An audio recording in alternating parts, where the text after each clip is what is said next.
Hi, in this video, I'm going to show you how you can schedule emails in Gmail. This is really helpful if you know you want to send out a few announcements or you're sending out emails to quite a few individuals, or if you happen to be working in the evening and you don't want to have the emails sent to people in your working hours that might not be someone else's working hours. All right, so to do this, you'll have to open up Gmail like I have on my screen. And then to start, you're just going to start composing a message. So it's a little pencil button, or it might just say compose on your screen, but you'll click there. All right. And then if I needed to add in all my information, like my message, type it in, I put my recipients. I'm going to practice sending this to myself. All right.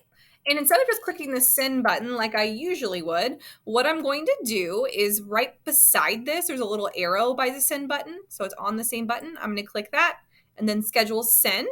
And then a window is going to pop up. And here's where I can schedule that email. So by default, there's a couple of options that automatically show up here. So if I like any of those options, that's perfectly fine. But if I'm working ahead and I want this to be scheduled out for a little bit longer in advance, or if I want to pick a specific day and time, I can click right here where it says specific day and time.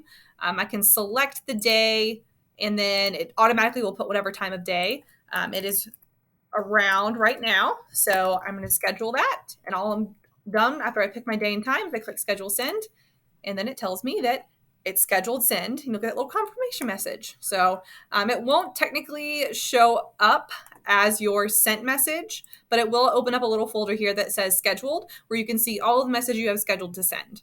All right. So if you needed to cancel this, you could also cancel it from this time as well. You have a little bit of time to do that before it actually will send it. So that is how you can schedule emails, and hopefully this has been helpful.